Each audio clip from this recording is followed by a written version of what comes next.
حد يقول لك تعرف هو بعد ما شاب ودوك كداب ما تقدرش تغيرني خالص. تعرف انا مره في جوله من جولاتي لقيت واحد راجل عنده 64 سنه 64 سنه بيقول لي دكتور الكلام بتقوله كويس جدا، كان في مؤتمر كبير، لكن انا عندي 64 سنه، تفتكر يعني بعد ما شاب ودوك كتاب ممكن يروح في مكان هذا عذر اسمه عذر السن؟ قلت له انت عايز ايه؟ قال لي نفسي اعمل دكتوراه.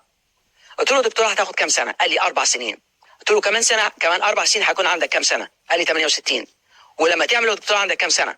قال لي 68. ولو ما عملش دكتوراه هيكون عندك كام سنه؟ قال لي برضه 68. قلت له هتعمل ايه؟ انت تفتكر اعملها؟ قلت له انت اللي بتجاوب مش انا بس بوسع الافاق.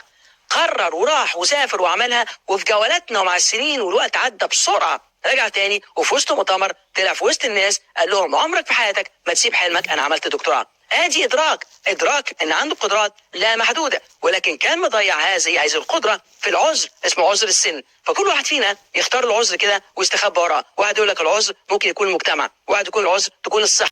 ظهر ان الشخص عنده عذر معين بيحاول يستخبى جواه، وبعدين بيستخدم هذا العذر ومع الوقت يتعود عليه ويكرره اكتر من مره لغايه ما بقى اعتقاد، وبعدين يمشي في الدنيا بهذا العذر ويقوله تلقائيا من غير ما يفكر. عارفين معظم الناس ماشي في الدنيا مش عارف بالظبط هو فين، لكن ممكن يشتكي كل يوم يا ترى انا مدرك تماما انا فين؟ قبل ما اقول انا عايز اروح فين. لو تسال اي انسان في الدنيا عايز تكون سعيد يقول لك طبعا. عايز تكون ناجح يقول لك طبعا. عايز تكون مرتاح ماديا يقول لك طبعا. عايز تكون اب او ام او اخ او اخت ممتاز يقول لك طبعا. طب انت فعلا سعيد؟ انت فعلا ناجح؟ انت فعلا ممتاز؟ انت وصلت فين في كل دول؟ هتبص تلاقي شخص يقول لك انت ما عندكش فكره عن تحديات حياتي، ما عندكش فكره عن المشاكل اللي انا فيها، ده انا يا دوب عايش، ده انا عندي مشاكل ماديه قد كده، عندي مشاكل نفسيتي وعندي شخصيه وغير كده. تبص تلاقي يدي لك اعذار، وانا عملت قانون اسمه قانون الاعذار اكسكيوز سايتس. الناس بتعمل عذر معين ويستخبى وراه عشان ما يحطهاش في الفعل، عشان ما ياخدش مسؤوليه حياته. فخلال ما الناس لا تدرك قدراتها اللامحدوده. تعال نتكلم بسرعه، انا اتكلمت في الموضوع ده كتير على قدرات الانسان اللامحدوده من اول ما ننزل من فوق لتحت.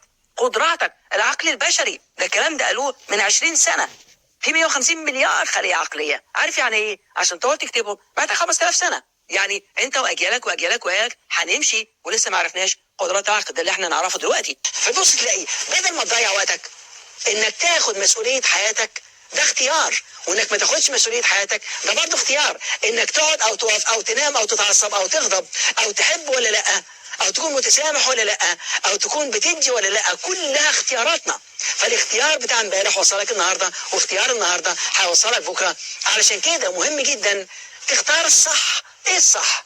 انك تعيش اللحظه دي فعلا تكون اخر لحظه في حياتك. فالوقت خد بالك من اول النهارده تبدا تقول اذا كان كل حاجه اختياراتي، اذا كان انا ما اخد مسؤوليه حياتي، ولا بابا ولا ماما ولا اخ ولا اخ ولا زميل ولا صديق ولا مدير واخد مسؤوليه حياتك، انت مسؤول عن نفسك، انت مسؤول عن حياتك. الله عز وجل هيحاسبك انت لوحدك. تقول له يا رب بس هم اقول لك جاي لهم، هيحاسبك انت لوحدك. عشان كده ما تضيعش وقتك في كلام الفارغ، خد مسؤوليه حياتك.